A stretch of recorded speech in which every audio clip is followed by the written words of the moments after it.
Welcome back. I'm Alicia, your luxury kitchen designer, and today we have a very exciting topic that every homeowner renovating a kitchen should know about. So today's topic is creating a low maintenance modern luxury kitchen design. So we'll be exploring the latest trends in modern kitchen design, discussing how to make the most of your kitchen space, and most importantly, discovering low maintenance kitchen solutions on how to make your kitchen look fabulous without fuss.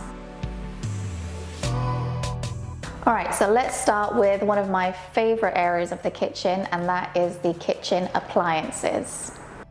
So in today's fast-paced world, we need appliances that are not only efficient, but also time-saving. Okay, so let's discuss some of the newest, some are old, but some new kitchen gadgets that can revolutionize the way that you cook and use your kitchen. Okay, so first let's talk about venting hob. So what is a venting hob? Well, a venting hob is basically where the extractor is built into the cooktop, usually a cupboard above the hob, or it would be wall mounted, so it'd be exposed, again taking up that storage that could be there. Now we have venting hobs where the extractor is built into the worktop, so it can be placed anywhere. This is great for a number of reasons. It adds storage because where you initially would have had the extractor is now storage, so it could be a cupboard. It also means that planning wise, we can put the hob in any location. So usually if you wanted to have your hob on the island, before venting hobs you would have either had to have a downdraft extractor, which are quite costly and also require additional kind of planning. They don't really work with very narrow, they don't work with very narrow islands. You have to have quite a deep island to have a downdraft extractor, or you have an extractor built into your ceiling, which again requires extra planning because you need a very large ceiling void so as to hide the motor, or you'd have to build a bulkhead down from the ceiling to house the motor, which again is not always the best option, because if you want a very sleek looking kitchen and a flat ceiling, then this would, well, building a bulkhead would ruin. Yeah, venting hobs, great option. They're getting better and better, and more manufacturers are making them. I kind of stick to either Bora, Siemens, Neff, Elica. Those are my main go-tos, but there are a number of manufacturers who are doing great things and always kind of evolving the appliances to make them do more. Okay, so next is hot taps, and this one, it's not a new appliance, but they are kind of evolving them constantly. So did you know that in the same tap you can get boiling water, your normal hot and cold water, filtered drinking water, and also sparkling water? Well, the cooker hot tap, when you add the cube tank, can give you sparkling water, which also then gives you chilled drinking water. There's also another hot tap that I really like, and that is a Blanco tap, which also gives you measured filtered drinking water and instant boiling water. So this one's great if you're a baker, if you regularly need to dispense a measured amount of water. Say if you make a smoothie or a protein shake or something like that, and you always need to use 400 or 500 milliliters of water, this tap would be great for that. You don't have to keep measuring the water anymore. You just set the tap to 500 ml and it will dispense that amount exactly. So my next point is going on to induction hobs. So there are a number of induction hobs on the market these days, and the great thing that I love about them is that they have a lot of built-in features. So for example, this Elica hob, the Nikola Tesla Libra, actually has a scale built into the hob, and you may be thinking that's not very useful, but for a specific type of client or homeowner, this would be amazing. Something that I've realized recently is that people measure out every single portion of their meal when they are on a diet, or if they're trying to reach certain fitness goals. So they need to use a scale for every single meal. And having a scale built into your hob means that you don't have to constantly be taking out your scale from the cupboard or have it constantly out on the worktop. It's just kind of built into the cooktop, which is what I really like about this Libra hob. This one is actually also a vented hob, so you have the induction hob, extractor and a scale, all built into this one hob.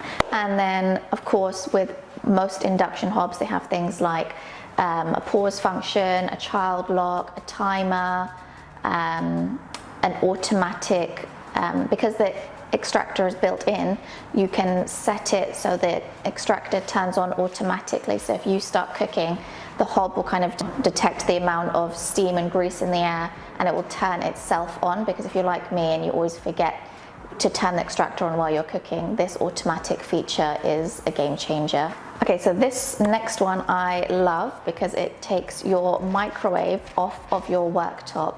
And I don't really like the look of microwaves, to be honest. I don't use one very often. To have a microwave in your full-size oven. Most people are aware of having a microwave built into a combi oven, so it's a combination oven, so it's so it can be used as an oven and a microwave, but not many people know that you can get a microwave in a full-size oven, so that's 60 by 60. But Siemens actually make full-size ovens with microwaves. We've got one here in the showroom. I use it all the time when I'm warming up my lunch or my coffee that always goes cold because I forget to drink it. It's a great option if you don't have space to have a combi and an oven, because not everybody has a large kitchen. So if you only have space for one full-size oven, this is a great option, because in this one appliance you get an oven, a microwave, a grill, you can have a warming drawer, because it's got a plate warming function, a dehydrating function. This oven, honestly, it does everything. So I'll try and leave a description to some of the options that Siemens offer, a description below. Okay, so when designing a functional kitchen, it's imperative to understand a family's needs. So I work very closely with my clients to design a kitchen that works for them and their lifestyle and their family. So that could be for a passionate chef, or it could be for a very busy, large family that's always on the go. So here are some examples of how I've transformed kitchens for my clients to meet their specific requirements. Each design is tailored to their needs and their preferences. So in this kitchen, my client wanted a very modern kitchen, which is why it's handleless. She wanted an all black kitchen, but also to be for entertaining when she has guests around, but also to be able to hide the bar when they're not entertaining and they're just kind of going about their day as a busy family. So in this next kitchen, the client wanted a warmer aesthetic to her kitchen, and she also has very young children who she wanted them to be able to grab a plate and a bowl very easily so they can get their own snacks and not have to kind of disturb her while she may be working or cooking or whatever it is. So that's why in this kitchen we have quite a lot of open shelving, so the kids can grab their own plates and their own bowls and grab a snack. So if you like, I could always make another video going into depth on specific kitchens that I've designed, but I'll mention one more in this video. So this client was renovating their new house, but their kitchen area was actually partially under the stairs and partially not. So we had some very short angled ceilings to work around, and then we had some extremely tall ceilings to work around as well, because it was an old home. So what we did in this kitchen is, in the angled section, we created kind of a breakfast station. The client didn't actually mind if this became the kind of messy area, say the breakfast station, because it's kind of tucked away under the stairs. The mess is not really seen when you're in the main section of the kitchen. So what we did is we put a shutter in this unit. It's a great place to put your toaster and your kettle if you don't have a hot tap.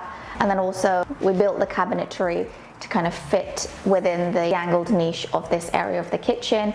And then opposite the shutter we also have the sink, because the sink again can sometimes be the messy area of the kitchen. It may have dirty dishes, so that's all kind of tucked away to the side. I would say it's great when you're having parties and maybe you need to start like washing some cups and things, or you maybe just have some dirty plates that you maybe don't want everybody to see. We can kind of tuck those away in the little alcove and nobody needs to see the mess.